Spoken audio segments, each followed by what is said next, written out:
It's a mental asylum. That's what I wanted us to start our time with. Yo. Twitter is the streets. Also, by the way, mafans wa Dolly Parton poleni. Sorry for your loss. She was a legend. She was. Yeah. She was. Yes. But we all become fans when someone dies. You don't know the African way? Of course, you're more popular when you're dead. Of course. Then you're like, name 4 songs. They're like, Jolene, shut up. I'm like, another one? Help. Google. Yeah, so some cram lyrics, because I'm going to be like, complete the lyrics for a chance to be given some money by Stephen Ruhohi. He's back because we have said nobody is going to be left behind. No man shall be left behind. And woman. Yeah. Our conversation from surviving to building. Last week, we got very great reviews about our conversation. I was like, that guy who came here to talk to us badly. That man who came here to talk to us badly and told us to act our wage. I will never forget. In fact, you need to print it on a t-shirt.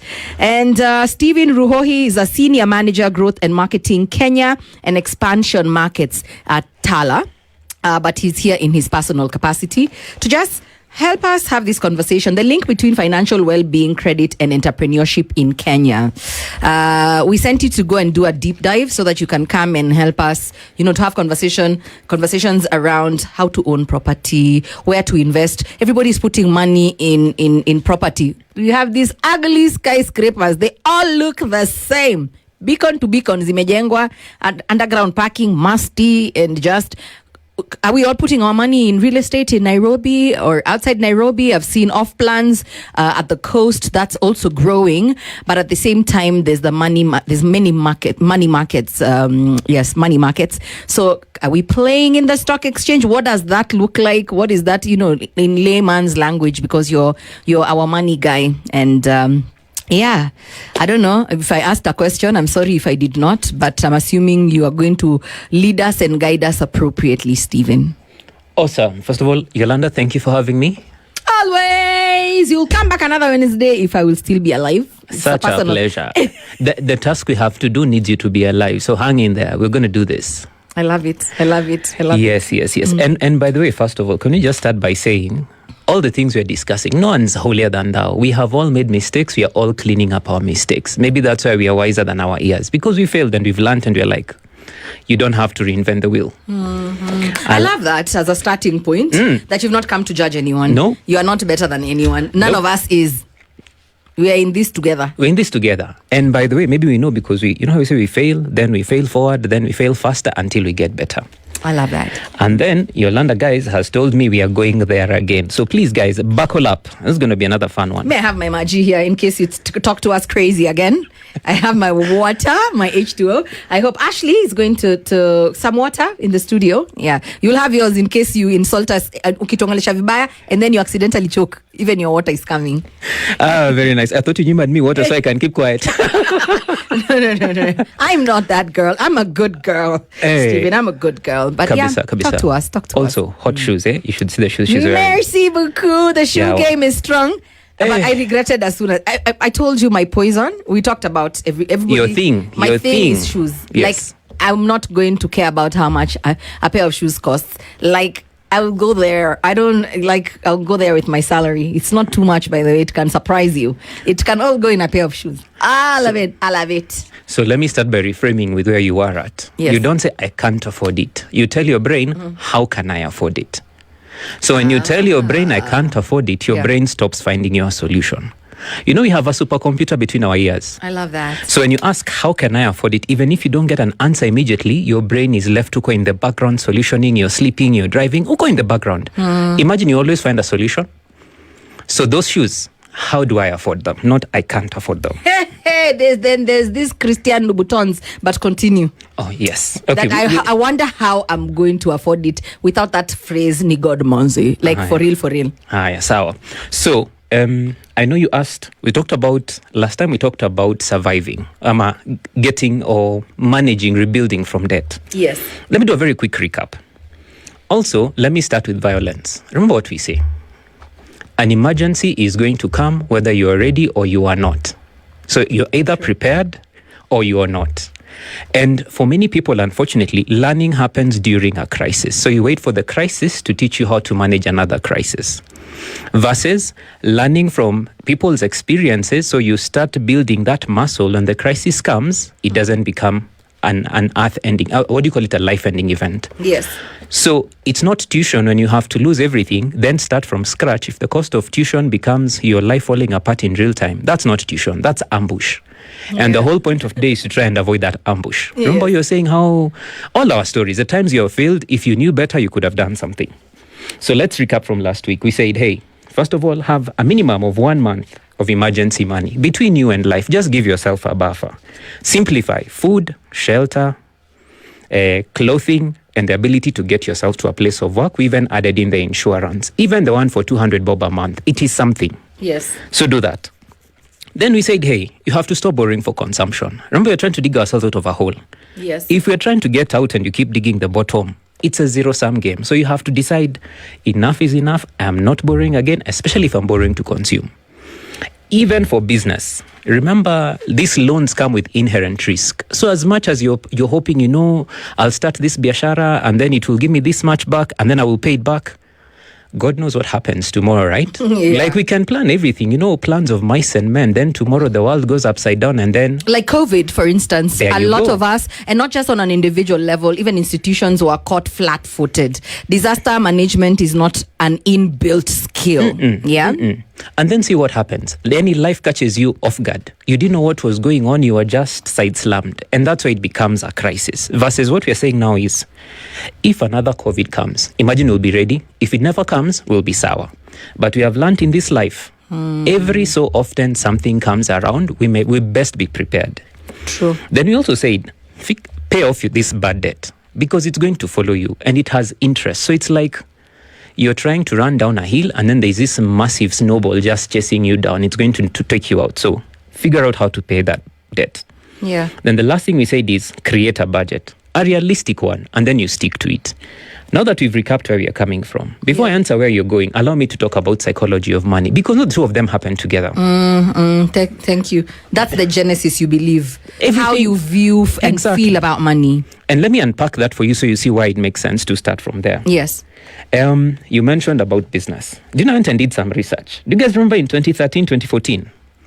Somebody talked about how he had a business for quail eggs and how he had so much demand he couldn't even satisfy it. Quero. Thank you for that TBT. I've remembered. Yes. Was it 2013? It was 2013. Okay.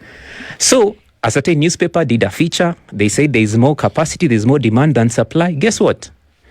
It created a bubble. Everyone rushed in. People said selling chicken to put quail and quail eggs. What happened? The market got flooded. The bubble burst.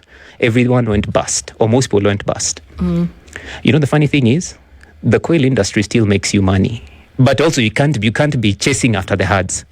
So the first lesson is, if you really don't know what to do, if everyone else is going right, Aki, go left. Okay, I like that. When they zag, you zag. Yes, if Okay. there's euphoria and nobody knows what's going on, Aki, don't follow the herd. I know that's what we were taught. It is safer to be in the herd. You're like, Apana, they can't take all of us out. Okay, but that's kind of, I feel like that's hardwired in us, Stephen. Allow me to demonstrate kidogo. We are such a Me Too nation. Me Tooism is like, I think it's ingrained. It's almost put in our piped water. If you go to town, for instance, and you see one mobile money store, the green guys I can't talk about. I don't have that kind of money. You'll see everybody has done that. We like to Me Too. Yes. So do you think we are hardwired that way, or it's something that we can unlearn? We are hardwired that way. Back then, those days of our ancestors, being part of a herd kept us alive. Yeah. So naturally, instinctively, that's why you follow people. I'll give you an example. Like you said, you start a car wash business. Yeah. I see you're doing well. Say open Next one. one. Yeah. Then even worse, I open it next to you. Yeah. You charge 300, I charge 250. Yes. And so life goes. Yeah. The other part we say is, just because it's wired like that in us doesn't mean we can't break these patterns, especially when it's self-sabotage. Remember, we're not living in those days of caves and then going out there with a spear to go hunt and wearing loincloths and everything else we imagined life was back then. Yeah. So that's something we can totally unlearn. So let me go to the psychology of money. Excuse me. So imagine your earliest memory. Yolanda, let me ask you, because you're like my representation of the audience. What is your earliest money memory? And I'll give you some real examples. Imagine when money was tight when you were growing up. How did your parents react? Me first, my mom never had money from the beginning of the month to the end of the month. In fact, I was like, these people need to learn. I don't know which financial institution they'll go to. I didn't know it was waiting for me, the same kind of challenges. But almost a subliminal scarcity mentality is what I remember. See? And remember, young Yolanda at that time can't look and reason and say, this doesn't make sense. You can't look at the facts and arrive at a decision on your own. Yeah. So if you don't uncheck those beliefs you carry, guess what? They follow you into adulthood. If your parents, whenever money was scarce, communication broke down in the family. Look at what happens in your family. When money is tight, you don't talk to your person. If money was scarce and it became an emotional thing, you become more emotional. If it became avoidance, those are the things we end up doing. Not because we didn't know better. I'm just saying, when you are young, there's this operating system that was loaded into our brains, and we have to go back there and just question and say, who said when there's a little scarcity, life has to end? Yeah. Like, can we just separate the emotion from the fact? Give yourself 10 minutes, the emotion passes, so that your response is not hijacked by your emotions. That's all I'm trying to say. So we go back and see what was done there. Can you also talk about what did school teach us or not? By the way, did they teach us anything about financial literacy? Hey, just continue. Nada. Yes. So, you see already we are starting from negative. It's a disadvantage. Yeah. I'm just saying is, all these beliefs we have, we were taught how to read, to write, to code, to market. No one ever taught us how to manage this money. So imagine you survived 20, 30, 40, 50 years running on the same software. Do you start to see sometimes some of the decisions you're making are not even yours, they've just been programmed in your head? True. Let's continue unpacking that myth.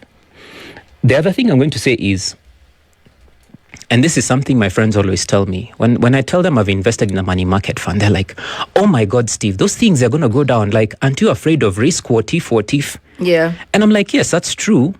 Can we first of all agree that risk is inherent? Everything is risky. True. Can we talk about, have you heard that quote? I don't know who wrote that phrase that says, being fit is hard, being unfit is hard. Being rich is hard, being poor is hard. Choose your hard. Yeah. Where I'm going with this is, being broke is hard. Yeah. Being rich is hard. So, can we just make peace with the fact that there's hardness everywhere? Just choose which is going to be your struggle. Pick your hard. Pick your hard. I say that because with money market, with any investment channel, imagine risk is part of the equation. It is built into the formula. Let me give you an example. There's nothing that's risk-proof. Nothing that is risk-proof. Yeah. Okay. Let's go there. So you said you were going there. Go there. We're ready for you. I'm sipping my water. Yes. 2008. There was this gentleman called Bernie Madoff. Does anyone know the guy? Yes. So let me ask, if I give you two situations. One, imagine you invest in a fund where it goes up and down depending on how the market goes. Scenario two, someone, a fast stocker with all the right words like Steve comes, tells you, Yolanda, there's this nice new fund we can work on. I'm giving you guaranteed returns. You know, every month it is guaranteed. Even if it's not a lot, it's like a guaranteed 10% every month. Yeah. Where do you think people will go for? You, the fast talker, this person who's giving me a guarantee. I like the word guarantee. Yeah, it's guaranteed, it's stable. That's just how we are built. We are wired to avoid debt. Let's look at Bernie Madoff's example. Do you know the guy ended up with $65 billion? Yes. Guess what he did? For those who have no idea. Yeah. He pretty much just took your money and then I gave it to Lisa. Took Lisa's money and then gave it to Steve. Basically, it was just a pyramid scheme. I take from Peter to give Paul. And then because he was in the financial space, and then what he did was genius is not everybody could access that fund. Yani, you had to be selected, you had to be chosen. Scarcity mentality. Remember how we said these systems that run in the back of our systems, on back of our minds? Yes. So you know if I'm selected and I am worthy. And then you're seeing 5 years, or at least 5 months, 1 year, 2 years, consistency. Then look at who was investing there. Entire governments, regulators. Yeah. My point is, anything that comes across and tells you it is guaranteed and it is stable, Aki, that is a lie. Life is just not built like that. I like that. I would want you to say that again, because many times we don't read the fine print. We take that word for it. Like, that person looked sincere. Yes. That person assured me. That person gave me a guarantee. Those are the buzzwords. Those are the words that, you know, the bells ring and you're like, that's where I'm going to put my money, as opposed to go and read the fine print, like what you're saying. Nothing is fully 100% guaranteed. It's like we see the risk, but when you throw in certain words, we start to de-risk it, or we start to convince ourselves maybe it's not as bad. Yeah. Someone in authority, someone who's got all the right networks, who is investing in that story. Herein comes my point. What I'm trying to say is, in life, everything comes with risk. So before you invest, I'll say, do your research. Don't invest in that fund that has only been there for 2 days. Look at the ones who've been there for the longest. Yeah. Look at the top 5. Look at their returns. Look at how they survived COVID. Look at how they recovered from COVID. By the way, pick up the phone and call them. You know what I did before I invested in that money market fund? I went to their office. I was like, I need to see who these guys are that I'm going to give my chums to. So that if it goes down, I know where the office is. I know who signed me up. I know where the receptionist is. Okay, mine's a crazy example, but you can imagine it's a matter of your life. Yes. And then, I'm convincing my people and they're following me. So I have the responsibility of the guys I've convinced. Yes. My point is, do your research. I want to read for you a tweet here. She's actually one of the people who really enjoyed the conversation we had last week. Yeah. As someone who's self-employed, and they said, he should come back again so that we can see how we can explore these conversations and take them further.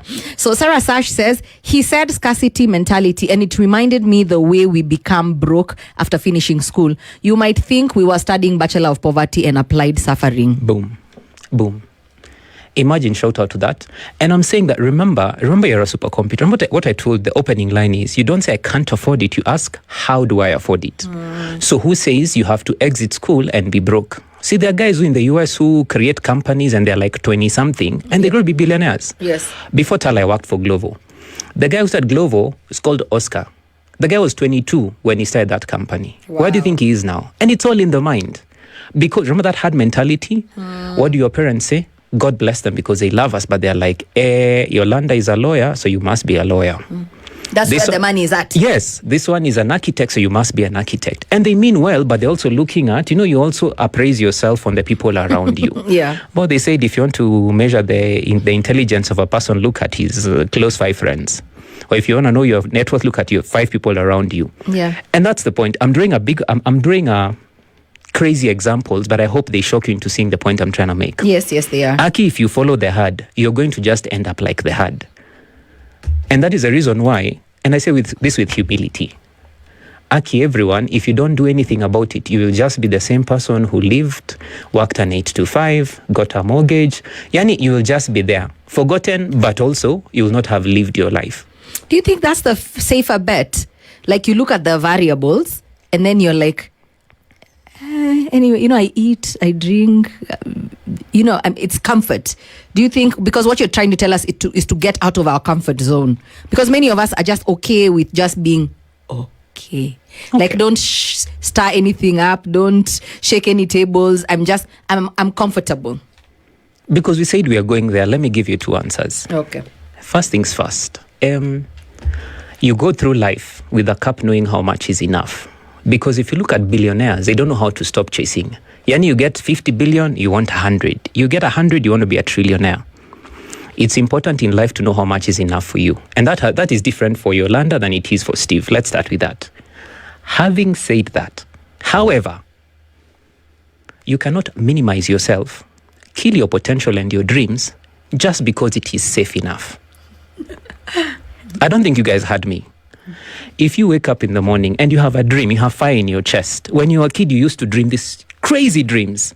I'm going to be an astronaut. I'm going to be a neurosurgeon. And then life comes to and guys, you kidogo character development. You get a C, and then you settle in. You're like, okay, I'll just take safe enough.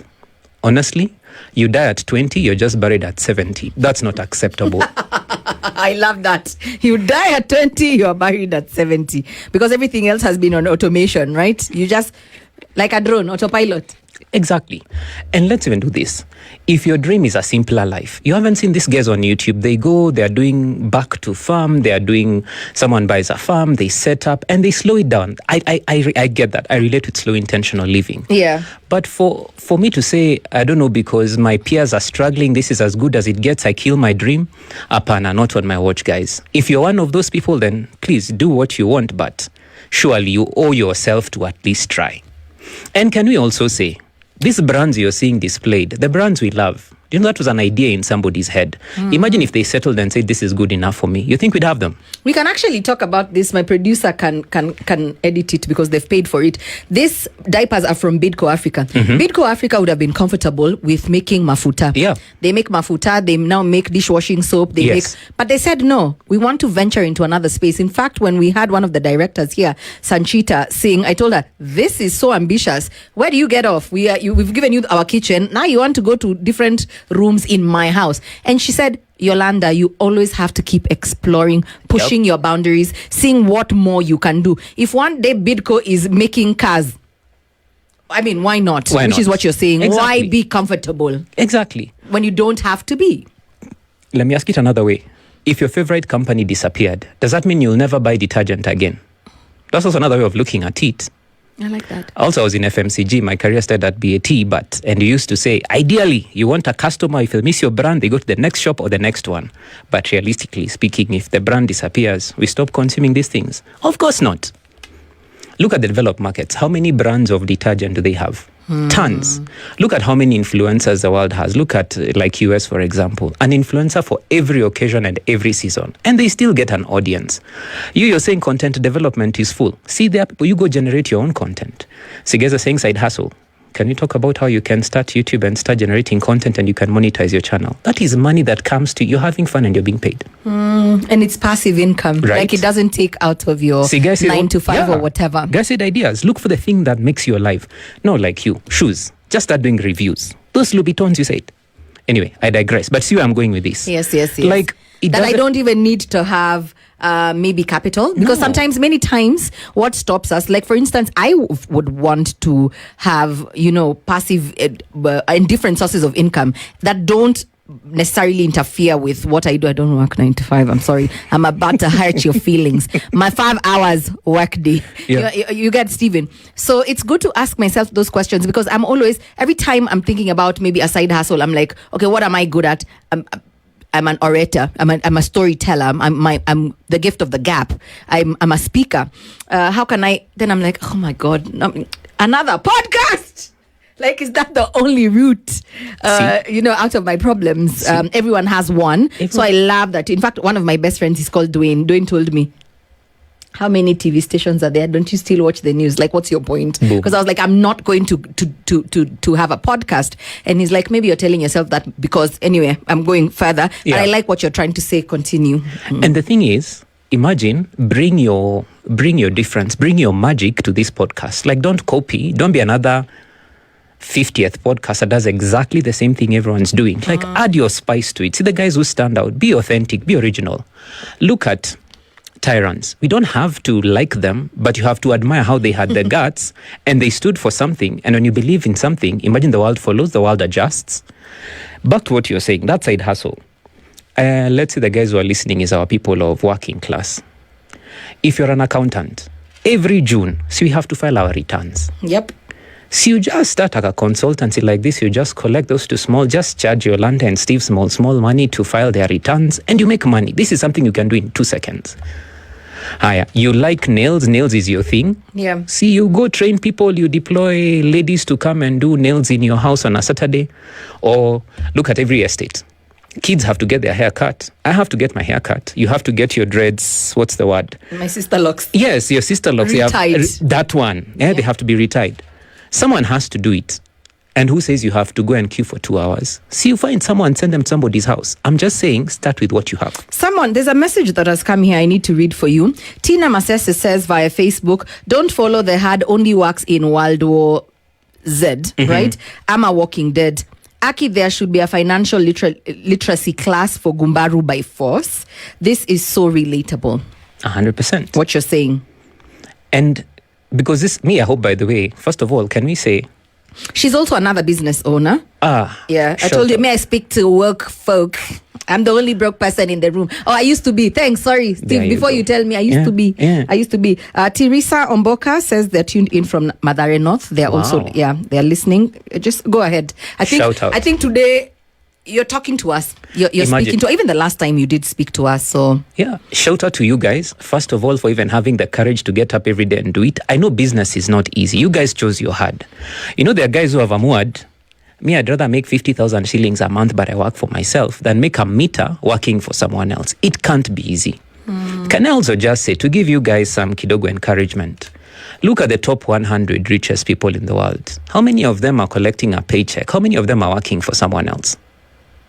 Imagine you guys are onto something. And I'll come back to you in a minute. You guys are not shikilia maliuko. You guys are onto something. And by the way, we're in that space. We work during the day, our 8 to 5, and then on the side, we're building something. I'm right there with you guys. Where was I? The other thing I'm going to say is, so let's imagine you talked about investment. yeah. So you have finally saved that emergency fund and you need somewhere to put it. Yeah. Let me start by saying, start with what you know. By that I mean, if you're going to invest and you don't understand what you're investing in, imagine just walk away. Let me give you an example. Sam Altman. The guy was called Sam Bankman, the guy for FTX. No, I don't For those know. guys who are not in tech, that used to be the largest, or one of, I think the second largest, top 3 largest crypto exchanges in the world. They're kind of like Binance. Yeah. If you want to buy and sell crypto, you can go to their platform and you can buy your Bitcoin, Ethereum, and all those other things. Yeah. You know how excitement starts to run and then everyone's like, this is a new genius, he's doing everything. Similar to that Madoff story, did anybody pay close attention to what was going on? They're No. like, this is a child prodigy, like he's doing amazing things. Turns out that company was mismanaged like hell. And then they declared bankruptcy. Basically, I'm generating my own Bitcoin or my own coins, and then I'm selling it to people, and then I'm working with my friends. There is zero structure whatsoever. It's a very interesting documentary. Yeah. My point is, if I don't understand crypto, why am I investing in stuff I don't know? Like if you're really stuck, start with the brands you love. See that phone, Team iPhone, Team Samsung. So you just buy shares in Samsung or iPhone. You can do it from Kenya. There are Kenyans who've created apps that allow you to buy shares in the US directly from here, from your phone. Really? So Yes. you're not big on diversifying or maybe venturing out of your comfort zone with your investments? I think we're getting there. Let me talk, and by the way, this is just my opinion. And and the advice is exactly what you paid for it, 0 shillings. But I hope I hope something can help. Yeah, you get exactly what you paid for. I know. No, I love it. But also some of the most in life, if something is a bob, either it is useless or it is what's the word, invaluable. So Yeah. hopefully we are leaning towards No, I invaluable. love thought-provoking conversations. I don't have to have paid for it, and I feel like the payoff doesn't have to be directly the same amount as Boom. what I put in. Exactly. But I'm just saying, I like where you're going with this, because you're saying to reduce our risks. Yes. It's better because you're not going to sit somewhere and then someone gives you some construction jargon. PowerPoint. Yes. Uh-huh. So you see, now I don't even understand. At some point, I'm like, hey, this person has lost me, but I don't want to look foolish. And I have the money, and he sounds good. He's eloquent. He has the numbers. He has, he's armed to that. Okay, I hear what you're saying. Then the graphs are going like this. Aki, we may not understand much, but when you see it going up, we are like, bas, itaendelea kupanda. Yes. Aki, but look at the stock market. It's up and down and up and down. Look at the fluctuates. financial crisis, 2008. Look at what happened. This is also like lesson number 2. For those who choose to invest in the stock market, the only time you lose money is when you sell, when you lock in your losses. So imagine 2008, you wake up one day, I don't know, pick company X. Let's say their share is trading at $50. Financial crisis hits, what happens? Everything that was at 50 goes down all the way to 10. Guess what happens? This is money you have mad for 6 months. This is the money you have put aside to cushion you between you and life. Yeah. What we were saying, put a gap between you and your emotions. What happens when your parents had a financial emergency and they panicked? You panic. You're like, hold up. Then the statement shows you've lost 1 million shillings. But that's on paper. You haven't lost. You haven't sold it, so you haven't locked in your losses. Yeah. Then what's worse? Yolanda is selling, Lisa is selling, Steve is selling. I'm like, Miss Yatri, I sell. In panic. That's what everyone did. Okay, not everyone. Most people did that. Now remember, the person who has built a habit of every time I get paid, I'll be buying shares. You're like, okay, you give yourself 10 minutes, give yourself an hour if you must. Separate the emotion, feel the emotion, but let it pass. Once it has petered, then you can go back to thinking, where do we go from here? Look at what happened. After 1 year, actually the guys who continued buying, that share you bought for 50. Can you imagine now if you continue contributing? Basically think of it as, let me reframe your point of view. Those companies you love, that is the only time you'll get a discount on the shares you like. That's exactly what happened. The guys who continued contributing, where 50 would get you 1, now 50 gets you 5. 1 year later, 2 years later, see, everything recovers. And this is money for your retirement. This is money for later. Yeah. So everything that went down not only recovered and rebounded. So the person who didn't sell, imagine they didn't lock in their losses. I like that. Because most of the time we panic. Yeah. So in that state of panic, you're not thinking long term. And I like what you've said, that it's not, you've not gone at a loss if you don't sell. If you don't sell. Okay. So who guides you? For instance, maybe I have, let's not even go far. I don't have a lot of money. I have 500,000 shillings and I want to do something with it. Where do I start? As me, Yolanda Mulo, the only thing I know between me and, in fact, I slept through business education class in primary school. Yeah. So I don't know where to start. And maybe everyone's talking about money market funds. Everyone's talking about, where does someone start without guidance from probably a pro? Boom. Okay. I love that question because so many of us are in that space. And if someone's 500,000 is like little money, or if someone is a lot of money, so it's just, we're just having a conversation. Yes. So let's even use that 500K, just so we have an amount to anchor and guys can see how it moves up and down. Yes. Can I also just go back and say, because it's still as much psychological as you can see, you're trying to control the chaos out there, but internally you're still like chaos. You have to steel yourself, or you have to have such financial awareness or discipline such that if the world out there people are setting themselves on fire, you're not going to do the same. So I know it's about money, but if you can't discipline yourself, remember we were saying one bad day after the world has twangered you, you go and you wipe out your emergency fund because you deserve it and you've earned it. Yeah. Where I'm going with this is, remember we have that budget. Yes. Bare minimum, take 10%, if you can even 20%. Every month, throw it towards, call it investments, or like your future. Call it like future money. Can also give you another psychological hack. The person you pay first is a person you work for. Let me give you an example. When your salary checks in this week or next week, pay yourself first. That 10%, imagine pay yourself first. It tells your brain you're working for you. Do you understand? Because you'll pay the landlord, you'll pay everyone else, you'll do the shopping, then whatever is left, then you remember yourself. It also does a second thing for you. Yeah. If your budget was 100 Gs and you've removed your 10K or 20K, you're left with the difference. And now you have to live in the difference. So your future is not a T. If I get money when I get money, you're being intentional from the start. Come what may, we must fund our future.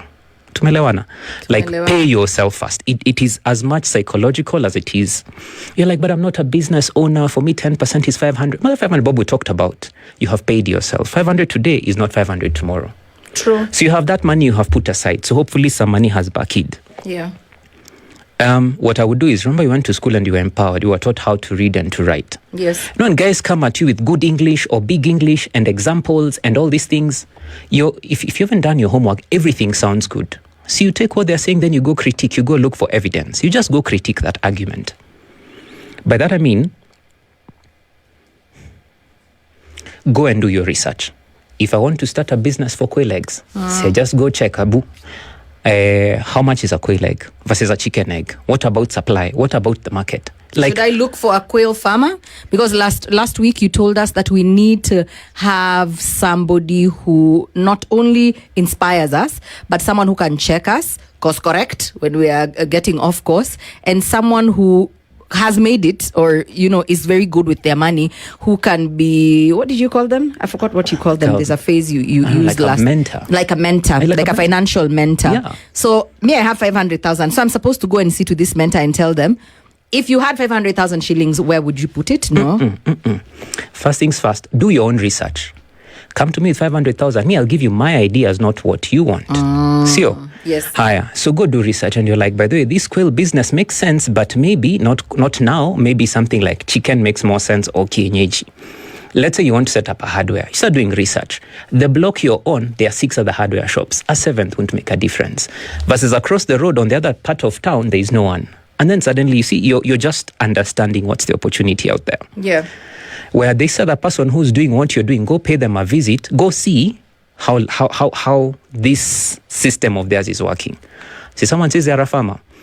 See, and by the way, most farmers even allow you to go do benchmarking. Tell me, how did you start? What were your mistakes? Are you making money? What does that look like? Do you know, by the way, someone who's building will never kill your dream. It's the ones who are seated down doing nothing that pull you down. True. Give you an example. Me, I grew up at the coast. At least my childhood was spent at the coast. You know, if you catch crabs, Yeah. if you catch a crab and you put it in a bucket without a kifuniko, it's going to climb out. But if you add a 2nd, 3rd, 4th, and 5th, you don't need to funika. Why? They bring each other When down. one starts to climb, another one pulls it down. Like Rudy Apa. Misery loves company. Yeah, I'm just saying. And this is where when you start building something, please keep quiet. Don't tell people what you're doing. You build, let the results speak for themselves. Because when you start building, you hold up a mirror.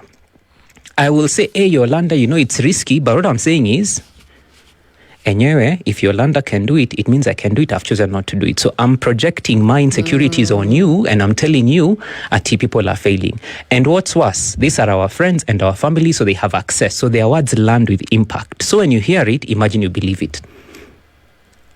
By the way, build in silence. Once you have something that can stand on its own, by the way, if you have to talk, tell them after you have done it, not before. That's true. Another psychological bit. Have you ever had a nice idea? Then you explain it to your friend.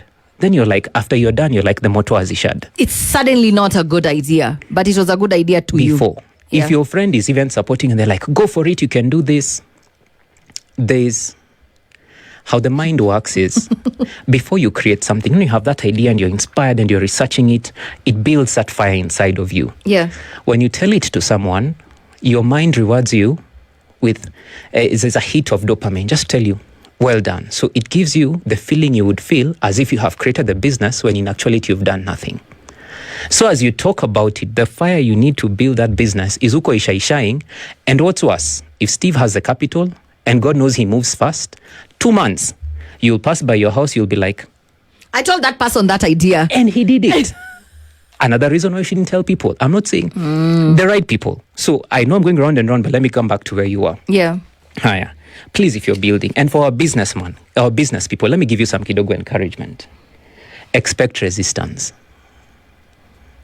I know you start building in an ideal world, everyone will encourage me, Ma will come say this, Yolanda will be like, big up, Steve. Yeah, I don't know, people you don't know. Life doesn't work like that. Guess what happens?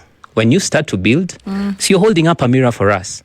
I'm like, Yolanda is actually getting wealthy and she's going to leave me. So I actively start, first of all, we ridicule you. We make fun of you. Then we envy you when you finally make it. Yeah. So my point is, people don't attack anything that is going nowhere. When you're just over there talking ideas, you're like, this one is a toothless dog you can bite. But when you start to make progress, and people are saying, by the way, Yolanda is actually moving. Yeah. That shoe business is now expanding from Nairobi to Mombasa. Now it's online. Now you're selling shoes even to East African community. Yeah. Guess what happens? People start to attack it. Not in a bad way, because you know finally you're doing something that is worth defending. Yeah. And can I tell you, the guys on the other side, your energy can only be spent so many ways. You can either build or you can defend. I'm telling you this because I'm also in the building space right now. And when you start making progress, that's when challenges, who's pulling the rug from your feet. Now imagine if your drive or your support system is external. Imagine if it was your spouse. Then God forbid they leave you. So now do you stop your business? No. You have to find a way to keep yourself going, to run the engine internally, even if everyone else falls apart. Imagine you don't give up on your business. Can I add something else before we take a breather? Yes, please. When you start building, I was saying you can either build or you can defend. This is what tends to happen. And building is a lonely journey. Our business people, imagine me, I feel your pain. You know, there comes a time, Yolanda, you even start asking yourself, Yani, did I bite off more than I can chew? Then you start to reminisce. You're like, that 8 to 5 of mine, once I clock out at 5 or 6, I don't have to deal with this stress. It's a very lonely journey. And there comes a point in your building stage, your business people, you know this. Yeah. Shout out in the comments. Aki, where you start second guessing yourself, you're like, maybe I should quit. But let me tell you something else. When your mind starts to do that, guess what you do? You create a plan B. You're like, if everything else fails, you can just go to work. So see, remember you're setting up a business. You have taken that 500,000, we are setting up an electronics shop in Kitui. See, now you're focused. If all your energy is looking that way, people start attacking you, then you start thinking about a plan B. So part of you is going forward, you're building, but also your mind is glancing back to make sure that that backup plan is still there. It's still there. Should things go belly up? So effectively, you're moving forward and you're moving back. And what happens? You go nowhere. The last piece of radical advice I'll give you, and this one, take it with a pinch of salt. Yeah. Imagine burn the ships. By that I mean, as a gentleman, one of those people from Muko Kitambo, 1519. Yeah. His name was Hernan Cortez. I had this in a podcast I love. These guys were those explorers. They just landed in Mexico, new country. You know how they have provisions, blah, blah, blah. They know they're going to take them for, 2 months. They land in this new country. Their provisions have run out. Guess what this guy does? What? He looks at his soldiers. They're miles from home. They can't call for help. He turns and guess what they do? They burn their boats. They destroy their ships. And you have the local community or the inhabitants who are coming for you. Guess what happened? What? Soldiers who are scared, they were like, you know what? There's no backup plan. This is it. Either I leave or you don't. Guess what happened? These guys found courage. People who are weak, people who didn't know what to do, they fought like their lives depended on it. My point is, forget that backup plan. Put 100% of your energy in front of you and you will be surprised how fast you move. So business people, hang in there. I know it's hard, but hang in there. Tina says on Facebook, 100% build in silence. People cannot destroy what they do not know. Boom. Boom. All right. Are we together, guys? Like, burn the ships. Yani, you give yourself only one option. Another example, be delusional. Remember this guy called Alexander the Great? Yes. First of all, what kind of a name is that? The Great. Why are you not like Yolanda the Great? The guy was delusional. In his delusion, he actually believed he was a son of Zeus. But look at what he did to people around him. His soldiers believed it. The guy didn't just say it. He actually believed it. He walked it and he believed it. Yeah. See, the soldiers knew us we were fighting with a demigod. Yeah. And they went in there and they fought like crazy. Then look at what the community said. Hey, this army, and yeah, this is the son of Zeus. They're coming at us. We have no choice. We have no chance. People actually gave up the idea of fighting because they thought, this guy is coming this way. And that's why he conquered most of Europe. Yeah. Aki be the Lulu. I'm not saying like in a crazy way, but I'm like, when you have that idea and you've done your research, Aki commit. Go with it. 100%. There is we've burnt the ships. You can't go back. How can people scare into retreating if there is no plan B? And then can we also say, human psychology. People recognize patterns. They don't recognize words. Words are cheap. We can say what we want. But if Yolanda proves time and time again, and you hit her, she gets up and she goes. You twanga, she gets up and goes. People choke her. Your enemies are like, just leave her alone. She won't get up and go. Exactly. And that's what you do. And every brick you lay when you're under fire counts more than when it is peaceful. Because you're telling yourself two things. I can continue to build. And you're telling your haters, the world out there, come what may. This ship is not stopping. We are Delulu. We are locked in. Alexander called himself the son of Zeus. You find a title that works for yourself. Stephen Ruhohi, we have 1 minute to the top of the hour. My goodness, I could listen to him every single day. I feel like we need a part 3. Oh my goodness, we need a part 3. But I love the psychology of money. This was definitely a curveball. A much needed curveball. Yeah. I have a parting shot. Please. Aki took so long. I didn't know an hour is that short. It's that short. And then we had visitors. That 500,000. This is what you do. Look at the guys who survived and held on to their money. Look at the Jews. They survived World War I, World War II. Economies come, presidents go. Do not put all your investment in an industry or in one industry. If the industry goes down, all your money goes with it. Scatter your forces. So they had 3 places where they put their money. It's important to know this. Yeah. Number 1, assets. I would say land. Yeah. See, inflation is going up. Cost of land does what? Goes up. Imagine have some land. Besides, they can make more land. Unlike money, which they can print. Yeah. Number 2, I'd say start a business. A business because it brings in flow. If you have to exchange 1 month of labor for 1 month of income, my friend, what happens when you stop working? You're imeenda. Number 3, the other part, 30% of that, divide it into thirds. The remaining one, hold it like in cash. That's what you can put in a money market fund. Part 3 now. I I love it. And right on the clock. In the next 30 seconds, Suleiman is going to come and tell us what's going on in and around the 254. Stephen Ruhohi, not a stranger. We are definitely going to have you here again on Wellness Wednesday because I want my pocket to be well. So thank you, Stephen, and hope to see you soon. Suleiman, are you taking notes? God, man, say I'll be rich by myself if you're not listening to the show. Say hey, yeah. La la la la la la la.